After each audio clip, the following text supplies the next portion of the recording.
j'espère que vous allez tous bien. Aujourd'hui, sur notre magazine, nous recevons un certain monsieur Idriss leader d'un mouvement éveilliste. Aujourd'hui, ce monsieur nous parlera de l'éducation, en quelque sorte. Donc, prêtez attention et écoutez ce qu'il dira. Nous écoutons, cher monsieur. Ok, soyez circonspect.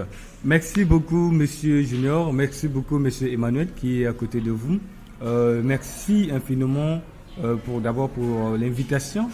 Ok, merci aussi pour cette belle question. Une question très névralgique, parce que en parlant de l'éducation, beaucoup de gens en souffrent.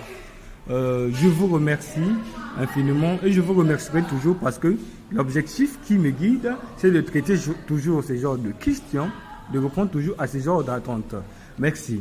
Alors, pour ceux qui ne me connaissent pas, on m'appelle Monsieur Dieu merci Ngevololou, éducateur moraliste, formateur en sciences de l'éducation, philosophe, rédacteur, livre, enseignant. Très bien. Je vais parler de l'éducation de façon un peu plus explicite, ok, et profonde.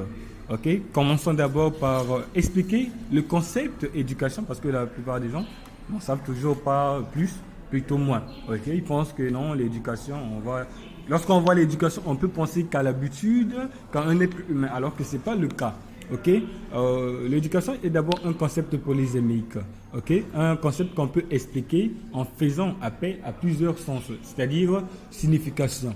Ok, parler de l'éducation, c'est d'abord voir un être humain, ok, qui a encore cette nature animale, ok, qui doit recevoir en revanche une connaissance qui le rend être humain. Pour comprendre ça, il faut donc voir même avec Aristote qui définissait l'être humain, ok, l'individu comme l'être social dans les politiques. L'homme est un animal social. Ok, donc dans l'éducation, on voit le verbe éduquer. Éduquer qui veut dire ramener un être non social à devenir être social. Ok, un être qui est encore dans son état premier. Éduquer, c'est bien évidemment aussi développer les facultés intellectuelles, morales, affectives, religieuses et autres. Ok, c'est toujours dans l'éducation, on va voir qu'il y a des domaines. L'éducation est d'abord un monde vaste, un monde qui englobe plusieurs domaines, tel qu'on peut le voir avec la philosophie au début, où elle est mère de sciences. Ok, puisque dans l'éducation, on va voir tellement de disciplines, des sciences, ok, qui accompagnent toutes ces connaissances. Notamment, on va le voir avec la déontologie, par exemple. Très bien. Dans l'éducation, on va voir qu'il y a des domaines, ok, tels que domaines que je n'aimerais pas ébruiter. Il y a les domaines, par exemple, qu'on appelle l'éducation religieuse, l'éducation morale, ok, l'éducation civique. C'est ce qui manque. Alors, lorsqu'on parle de l'éducation aujourd'hui et qu'on envisage notre territoire congolais, le constat est si spectaculaire qu'on va dire que il y a carence d'éducation. L'esprit de l'éducation n'est plus présent. Avec le temps que le monde évolue, avance, les gens s'attachent plus à ce qui est contre l'éducation. Ok? C'est que lorsqu'on va parler de l'éducation, on va aussi voir le mauvais sens. On peut parler de la mauvaise éducation, n'est-ce pas? Mais moi, j'aimerais que nous puissions identifier l'éducation qu'au bon augure. C'est-à-dire, lorsqu'on voit l'éducation, qu'on puisse voir que le bon sens. Parler de l'éducation, c'est comme parler de la conscience, avec moi. Ok? Pourquoi je le dis? Parce que l'éducation, c'est ce qui fait l'homme. Ok? On ne peut pas parler d'homme sans éducation. En dehors de la pensée, qui est donc cette substance naturelle en l'homme, il y a aussi une substance culturelle, ok, qu'on appelle l'éducation. D'où on va le voir avec cette expression qui est fréquente. C'est l'éducation qui fait l'homme. Il n'existe pas un homme sans éducation. On va le voir avec Karl Marx, je pense, qui disait un enfant parmi les animaux demeure un animal. Ok? De nature, vous le savez très bien que l'homme est d'abord un animal. Donc, pour que l'homme soit être humain, il faut l'éducation. Aujourd'hui, on peut le constater dans notre société. C'est une expression péjorative que je vais évoquer. C'est aussi drôle au même moment, mais c'est de la réalité. Lorsqu'on étudie notre jeunesse, on a comme impression que les jeunes se comportent maintenant comme des animaux. Je l'ai dit dans un texte que je rédige, intitulé Un monde sans avenir, où j'ai qualifié un peu notre jeunesse comme un ensemble d'animaux. Non, je ne l'ai pas dit vraiment pour faire la satire, mais je me suis un peu canalisé des caractéristiques de l'homme, telles que l'éducation, telles que la pensée. Alors, Si les jeunes n'arrivent plus à pratiquer une bonne éducation, qu'est-ce que nous pouvons dire là-dessus? C'est un problème grave. Ok? Alors, lorsqu'on parle de l'éducation aujourd'hui, la question que vous devriez me poser, c'est de savoir, par exemple, quelles sont les causes? Ok? Qu'est-ce que vous pouvez évoquer comme cause qui constitue cette éducation malsaine aujourd'hui? Et qu'est-ce que vous proposez, ok, comme remède, comme solution? Donc, je vais aller un peu avec cette perspective-là, en commençant avec les causes comme source. Donc, c'est la base de la situation, les socles. Donc, la question que je vais m'auto-poser et que je vais vous soumettre, c'est de savoir pourquoi les gens ne présentent-ils plus une bonne éducation. Il y a pléthore de facteurs qui peuvent justifier, qui peuvent expliquer ce cas. Ok?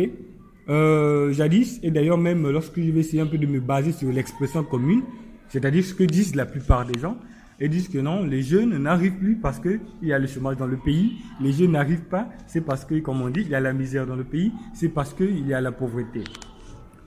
Je dirais, l'indigence ou la pauvreté, c'est pas l'unique source qui engendre la mauvaise éducation, l'éducation malsaine. Non, ce n'est pas la cause première. Lorsque on voit cette éducation barbare qui s'exprime le présent un avenir incertain, excusez-moi pour l'expression, mais disait Jean-Jacques Rousseau dans Émile, ok, c'est une éducation liée d'abord à l'inconscience humaine des jeunes. Ok, les jeunes aujourd'hui n'agissent plus de façon malpropre parce qu'il est pauvre ou bien parce que ses parents sont pauvres. Mais la raison est que les jeunes ne prennent plus le temps de réfléchir sur son avenir, de consulter, ok, de consulter de façon un peu imaginée avec son avenir ce qui devrait être. C'est un problème.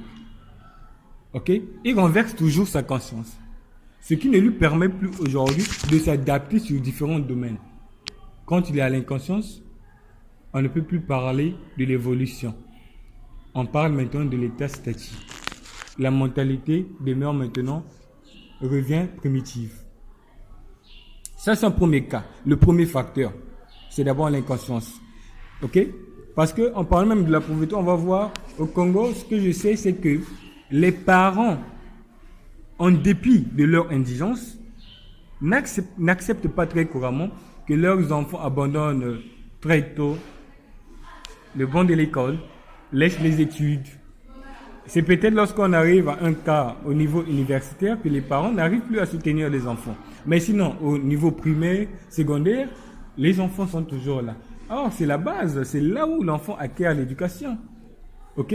Il faut comprendre par là que le premier endroit, psychologiquement parlant, on peut en avoir connaissance, on peut comprendre ça. Le premier endroit ou terrain éducatif, c'est l'école. Ce n'est même pas la maison.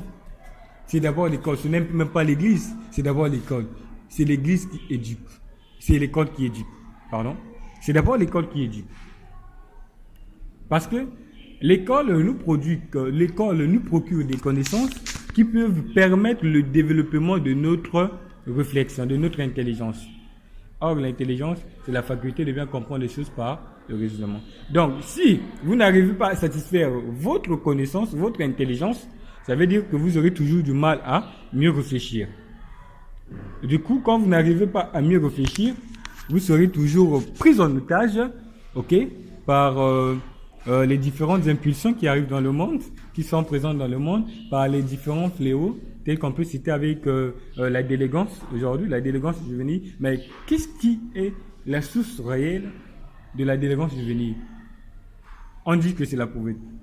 On dit que c'est le chômage. Non, c'est l'inconscience. La plupart des jeunes qui sont dans la rue aujourd'hui, ce sont des jeunes qui n'ont pas commencé par prendre leur vie au sérieux. Vous et moi aussi, je pense que nous n'avons pas eu cette grâce d'avoir des parents riches qui devront nous soutenir. Mais si nous sommes là, si nous avons cette éducation que nous pouvons encore transmettre, c'est parce qu'on a d'abord commencé par prendre notre vie au sérieux. Certes, il y a des cas, il y a des jeunes aussi qui ont été tentés, ok, par, je ne vais pas omettre ce cas-là, il y a dans le territoire congolais des parties où les gens souffrent. Non seulement des parties ou des zones, ok, mais il y a des gens qui souffrent, qui n'arrivent pas aussi à soutenir leurs enfants. C'est vrai. Mais est-ce que ces jeunes sont patients? C'est un problème, l'impatience. Ça fait partie des facteurs. Lorsqu'on voit l'impatience, on ne va plus vraiment parler de la délégance. On va parler plus précisément de la jeune fille, de la jeune femme, précisément de ce fléau qu'on appelle la prostitution. Les jeunes filles deviennent des péripatéticiennes. La raison, ce n'est pas que les parents vraiment ne peuvent pas leur soutenir. Mais c'est parce que non seulement les parents n'ont pas installé cette base-là, cette éducation, ok? L'éducation familiale aujourd'hui devient rare, ok? Mais là, je voulais parler un peu de l'impatience.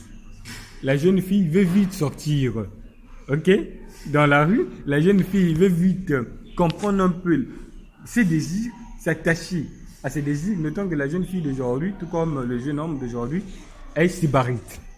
C'est-à-dire une personne attachée au plaisir. La jeune fille d'aujourd'hui veut vite avoir son propre argent, veut vite être avec son prétendant. Vous voyez? Mais je ne vais pas tout étaler comme source, il y en a assez, ok? Comme facteur. Maintenant, comme cause principale, c'est quoi? Il faut reconnaître que les parents aujourd'hui ne prennent plus leur temps à éduquer les enfants, sous prétexte qu'ils doivent chercher de l'argent pour éduquer leurs enfants. Mais il y a un problème. Mais même si vous avez de l'argent, vous êtes plein aux as, et si vos enfants ne sont pas bien éduqués, qu'allez-vous faire avec cet argent? Point d'interrogation. Ce qui revient à dire, chercher de l'argent, c'est bien, c'est positif, ok? Tout le monde a besoin de l'argent, on ne peut pas vivre sans argent. Ça, c'est vrai. On ne peut pas aussi éduquer sans argent. Même pour nous qui venons à l'école, ok? Pour nous qui faisons des études, qui faisons des recherches, pour évoluer, pour avoir une éducation très basée, très fondée, il faut avoir des livres, par exemple, ok? Avoir des documents. Mais pour en avoir, il faut des sous. Vous voyez? Mais, je dirais, c'est pas vraiment une raison qu'on doit évoquer. Les parents doivent toujours consacrer un peu de temps à l'éducation. Lorsqu'ils n'éduquent pas leurs enfants, ils ne peuvent pas accompagner leurs enfants à atteindre leurs objectifs, non plus eux-mêmes. Parce qu'aujourd'hui, imaginez, c'est ce qu'on voit, il y a des parents riches, mais qui ont des enfants délégants. Ces enfants ne manquent rien. Il y a des parents riches, mais qui ont des enfants prostitués, mal éduqués complètement. À quoi c'est dû? À la base, c'est parce que ces parents-là ont d'abord commencé par chercher de l'argent, ok, c'est bien, mais n'ont pas veillé sur l'éducation de leurs enfants. Alors que c'est un problème. Ok, maintenant, cher monsieur, maintenant pour mettre en terme à notre émission, quel conseil donnez-vous aux parents qui éduquent mal leurs enfants? Très bien, merci beaucoup. Je pense que beaucoup de parents seront réjouis après avoir suivi cette partie-là. Le premier conseil, c'est de demander aux parents d'apprendre à leurs enfants des bases éducatives. Lorsque je parle des bases éducatives, il s'agit justement des domaines éducatifs. Parce que pour qu'un homme soit homme réellement, puisse satisfaire sa maturité, il faut qu'il y ait en lui tous ces domaines d'éducation.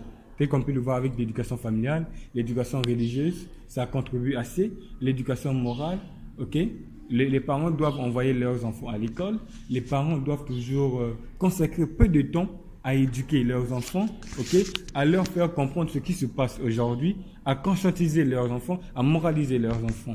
Ok, les parents doivent avoir ce temps de prier aussi pour leurs enfants parce que c'est un problème. Aujourd'hui, lorsqu'on voit des mauvais caractères, c'est que je ne fais pas partie des gens qui aiment beaucoup parler de la spiritualité comme conséquence, mais je sais que là, il y a un aspect qu'on ignore couramment, c'est que lorsqu'on voit des mauvais caractères, derrière toute chose, il y a toujours une source. Ok? Ceux qui sont dans le domaine du vol, par exemple, de la délégance, de la prostitution, ils sont aussi animés par des mauvais esprits qui ont ouvert les portes. À la base, ils sont d'abord responsables. Ok? Vous, là où vous êtes, jamais vous ne serez voleur, délégant, même si le diable le veut. Impossible. Mais une fois que vous mettez en tête cette idée-là, ok, le diable va maintenant vous accompagner. C'est ce qui se passe. Donc, voilà pourquoi il est si important que les parents soutiennent aussi leurs enfants, non seulement sur le plan éducatif, mais aussi sur le plan spirituel. Ok? Et encore un point, c'est de demander aux parents d'éradiquer cette tolérance prééminente. Lorsqu'on arrive dans la plupart des familles aujourd'hui, il y a carence de déontologie, il n'y a pas une législation, donc c'est-à-dire il n'y a pas cette rigueur qui peut toujours doser les comportements des enfants et des adolescents. Okay? Les parents deviennent tellement tolérants. On va le voir dans tout le territoire congolais. Il faut faire un peu des analyses, des statistiques. Quand vous arrivez dans la plupart des familles, l'enfant fait tout ce qu'il veut. On ne sent plus l'odeur de l'éducation. L'enfant rentre à 23h, les parents ne parlent pas. L'enfant descend son pantalon, les parents ne parlent pas. L'enfant se tatoue, les parents ne parlent pas, fait tout ce qu'il veut. Donc la tolérance, c'est aussi un problème qu'on devrait citer aussi peut-être comme source, ok? Mais là, je conseille donc aux parents d'éradiquer la tolérance et de prendre l'éducation au sérieux. Mais surtout de ne pas hésiter, ok? Une fois que l'enfant n'arrive pas à s'admettre, à s'adapter avec l'éducation procurée par les parents, il faut donc présenter ce cas au niveau des autorités. Au niveau des autorités, parce qu'à la fin, ou bien en revanche, ils sont toujours accusés. Donc aujourd'hui, moi, si je dis, si je constate par exemple que ma fille ou bien mon fils ne veut pas entendre ce que je lui dis, ne veut pas respecter cette déontologie que je lui impose pour son bien, alors moi aussi j'ai des droits. Et ces droits ne se limitent pas par le fait d'appliquer ou bien de fouetter l'enfant, mais je peux aussi me présenter, ok, au niveau de ceux qui sont chargés à l'éducation. Ok, vous pouvez éduquer votre petite sœur et oui, pas vous comprendre, ok, mais lorsque monsieur Emmanuel vient, comme étant aussi spécialiste dans ce domaine, ok, il peut arriver à persuader votre fille dans cette perspective. Vous voyez? Donc, il faut que nous qui sommes là, chargés d'éducation, que les parents aussi puissent nous contacter, que nous prenions un peu notre temps à éduquer leurs enfants comme ça, qui nous laissent un peu cette possibilité, ok? Et on verra progressivement dans notre pays, il y aura un changement. Il n'y a pas que nous, il y a bien évidemment aussi, on va voir, il y a des prêtres, donc tous ces missionnaires, toutes ces personnalités, ces sujets chargés à l'éducation. Merci. Merci infiniment. Vraiment, le plaisir est partagé. Je voudrais que nous jouissions toujours de cette grâce pour éduquer progressivement. Merci.